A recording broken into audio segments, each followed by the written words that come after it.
नमस्ते मित्रों। पूरी देश भर में हड़कंप मची हुई है कि इंडिया विश्वगुरु बन चुका है, पर मुझे ये समझ नहीं आ रहा कि विश्वगुरु का अवार्ड दे कौन रहा है। नहीं मतलब ग्लोबली तो आज तक ऐसा कोई कॉन्टेस्ट या कंपटीशन नहीं हुआ, तो किस बलबूते पे हम खुद को विश्वगुरु कहने के लायक हैं? क्या इंडिया वाकई में विश्वगुरु बन चुका है? और अगर हम बने हैं तो बने कैसे? आज की वीडियो में हम डिस्क्राइब करेंगे कि इंडिया एक्चुअली में कहाँ पर एग्जिस्ट करता है। आज मैं कुछ मेजर टॉपिक्स में बात करूँगा, जैसे कि इंडिया में क्राइम रेट कितना बढ़ चुका है, इंडिया हैप्पीनेस इंडेक्स में कितना पीछे है, इंडिया जीडीपी में कितना आगे है, ऐसे ही military wise, technology wise 10 various sector में वर्ल्ड ग्लोबली कौन लीड करता है और इंडिया कहाँ पे कितने रैंक में आता है, आज हम देखेंगे। तो बने वीडियो के आखिर तक। डिस्क्लेमर, अनुभव तो कृपया इस वीडियो से दूर रहे क्योंकि सच्चाई आपकी आंखों को चुभ सकती है। धन्यवाद।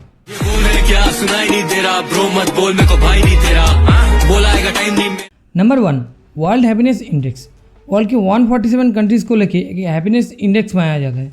सीधी भाषा में कहें तो किस देश का नागरिक वहाँ पे सबसे ज़्यादा खुश है, इसका एक लिस्ट बनाया जाता है, जिसमें से इंडिया नंबर 1 पे आता है। चौंक गए महाराज, तो सुनिए। I'm joking. We all know that India में पॉलिटिशियंस को छोड़ के कोई भी खुश नहीं है। तो नंबर 1 पे आता है फिनलैंड और इंडिया का रैंक है 118। कैन यू इमेजिन खुशी के मामले में हम किस कगार पे खड़े हैं? खैर ये सब चीज़ें किसी और वीडियो में डिस्कस करेंगे। बढ़ते हैं नेक्स्ट टॉपिक की तरफ। Number 2, crime rate. Crime rate में वर्ल्ड के टॉप में आता है वेनेजुएला और इंडिया का रैंक है 81। नहीं सारुण के यहाँ कुछ तो गड़बड़ है, जरूर कोई ना कोई गड़बड़। इंडिया को क्राइम रेट में टॉप 10 की लिस्ट में आने से एक महान पुरुष संप्रदाय ने रोक के रखा है, जिसे हम पुलिस के नाम से जानते हैं। पूछो कैसे? सारे केसेस सॉल्व करके? ना आधे से ज़्यादा केसेस दर्ज ना करके, क्योंकि अगर केस दर्ज नहीं करेंगे तो पता कैसे चलेगा कि कितना क्राइम चल रहा है। Number 3, corruption. करप्शन के मामले में 180 देशों में पहले नंबर पे आता है साउथ सूडान और इंडिया का रैंक है 96। Number 4, tax. टैक्स के मामले में नंबर 1 पे आता है फिनलैंड, जहाँ का टैक्स रेट 57.3% है और इंडिया इस लिस्ट में 24th में आता है। Number 5, pollution. पॉल्यूशन के मामले में इंडिया वर्ल्ड का 5th मोस्ट पॉल्यूटेड कंट्री है, जो एयर जर्मनी जैसे डेवलप्ड नेशंस में मोस्ट हार्मफुल की कैटेगरी में रखा जाता है। हमारे इंडियंस के पास उस ईयर को हम नॉर्मल मानते हैं। Number 6, economical growth.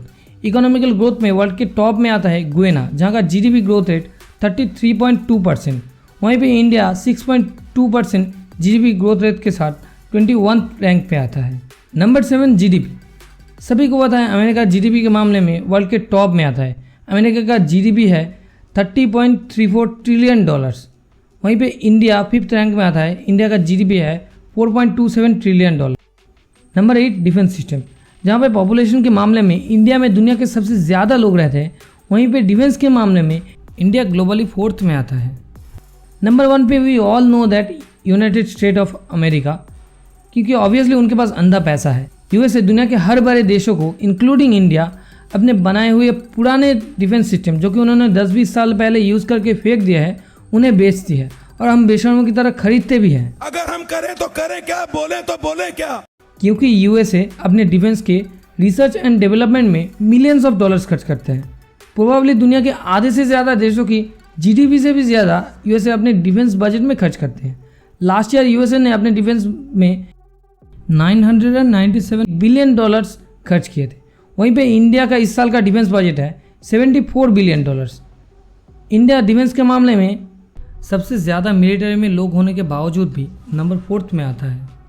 Number 9, per capita income. किसी देश में एवरेज पर्सन कितना कमाता है उसे हम पर कैपिटा इनकम कहते हैं। पर कैपिटा इनकम के मामले में दुनिया में सबसे टॉप में आता है लक्समबर्ग, जहाँ पे एवरेज पर्सन $1,40,941 अर्न करता है, जो होता है 1,19,00,000 के करीब महीने का। सही सुना, महीने का। इंडिया में एवरेज पर्सन अपनी पूरी ज़िंदगी में भी उतना नहीं कमा पाता जितना लक्समबर्ग के रहने वाले लोग एक महीने में अर्न करता है। इंडिया आता है 139th रैंक पे, जो होता है $2,878, मतलब 2,42,000 के करीब। और अगर इंडिया के टॉप 5 रिचेस्ट पर्सन को हटा दिया जाए तो इंडिया का हाल बांग्लादेश से भी बदतर और पाकिस्तान के करीब है। Number 10, unemployment rate. Unemployment rate के बारे में देखें तो वर्ल्ड के वर्स्ट प्लेस में आता है अफ्रीका का साउथ सूडान, जहाँ का अनएम्प्लॉयमेंट रेट 49.54% है और इंडिया इस लिस्ट में 79th रैंक में आता है according to the report of Wikipedia. ऐसे ही और भी बहुत सी चीज़ है, जैसे कि इंडिया में रेप केसेस एक्सट्रीमली बढ़ते जा रहे हैं, इंडिया का एजुकेशन सिस्टम दिन ब दिन बदतर होता जा रहा है, लेकिन इन सब चीज़ों को सीक्वेंस में लाने के लिए हमारे पास डेटा नहीं है। अब बताओ ऐसा क्या तीर मार दिया है हमने कि हम विश्वगुरु कहने के लायक हैं। एजुकेशन सिस्टम से लेकर डिफेंस तक, इनकम से लेकर पॉल्यूशन तक, कोई भी ऐसा सेक्टर नहीं है जहाँ पे इंडिया वर्ल्ड में लीड करता हो। विश्वगुरु बनना तो दूर की बात, दिन ब दिन देश का हालत बद से बदतर होता जा रहा है। अभी भी कहोगे इंडिया विश्वगुरु बन चुका है? आंखें खोल के हालत देखो, पहले रियलिटी में पैर रखो, तब आएगा समझ कि हम कहाँ पे खड़े हैं।